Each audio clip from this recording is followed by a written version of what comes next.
কত ঢেঁড়স ভাজি করেছিলাম, তো ওইটাও মনে করেন যে এখনো পর্যন্ত মানে ফ্রিজে, মানে কি বলবো, মানে একটা তরকারি যদি মজা হয় না তখন ওইটা দিয়ে সবাই মানে খাবো, আর পরের তরকারি নিব না, এরকম একটা অবস্থা।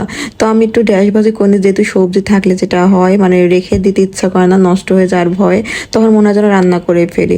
আবার রান্না করার পর যেটা হয়, এমন একটা তরকারি যেটা ভালো লাগে ওইটা দিয়ে খাওয়া হয়ে যায়, তখন আবার আর একটা থেকে যায়। আসলে সবজি না থাকলে মনে হয় যেন কি নাই কি নাই, কি রান্না করব। তো এই ভেবে ভেবে সবজি কিনা হয়, কিন্তু সবজি যখন আবার কিনা হয়ে যায় তখন আবার এগুলো খেতেও ইচ্ছা হয় না। তো এদিকে আমার বাবুটা পড়াশোনা করতেছে, মানে তার পড়াশোনা বুঝতে পারছেন তো, মানে কাগজ ছিঁড়ে ছিঁড়ে শুধু মুখে দেবে, আঁকাবে, ফেলবে, মানে এই একটা অবস্থা। তাও বাচ্চাদের সামনে বই খাতা দেওয়া দরকার, কারণ হচ্ছে একটু একটু করে অভ্যাস হয়ে যাক আর কি পড়াশোনা। আর পড়াশোনা করেও বা আমরা এই সমাজে কি বা করতে পারবো?